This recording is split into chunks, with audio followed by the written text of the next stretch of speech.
I'm continuing my reading, and what I'm doing in this series is to read through the entire standard works of the Church of Jesus Christ of Latter-day Saints.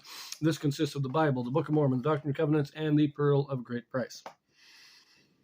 I'm reading in a chronological order according to events, not according to publication or volume, so I will be jumping around a little bit.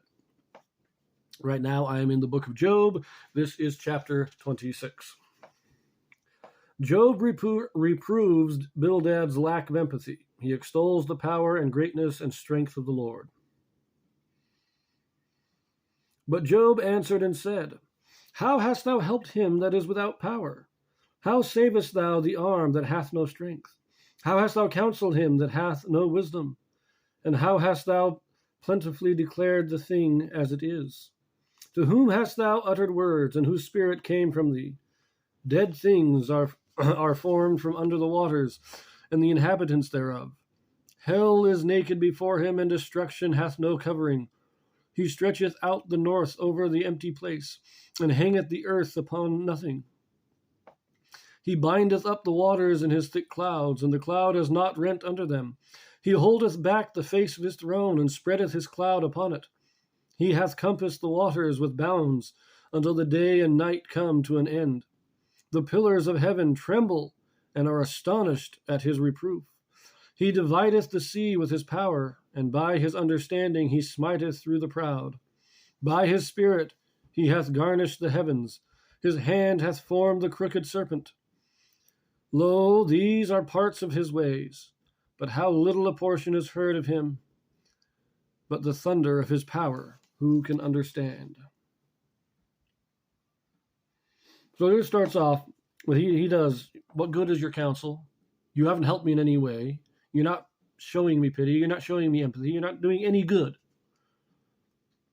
And then he goes in to a description of the greatness of God. Hell is naked before him. This is my favorite part. He bindeth up the waters. No, right here. Verse 7. That's it. He stretcheth out the north over the empty place, and hangeth the earth upon nothing.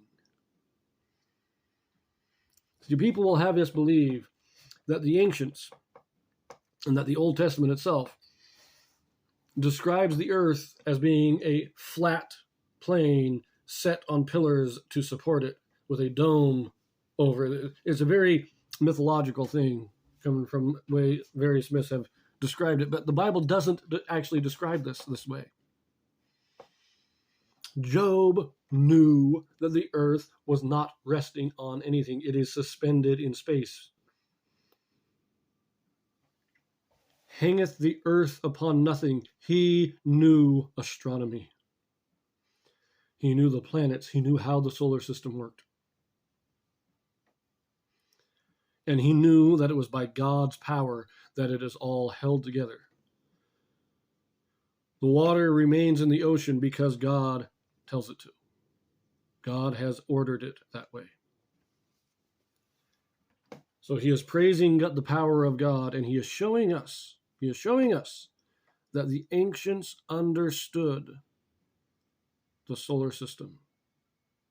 They understood astronomy. And if you go back far enough to the time of Abraham, or even before the flood, they probably understood it better than our modern scientists do.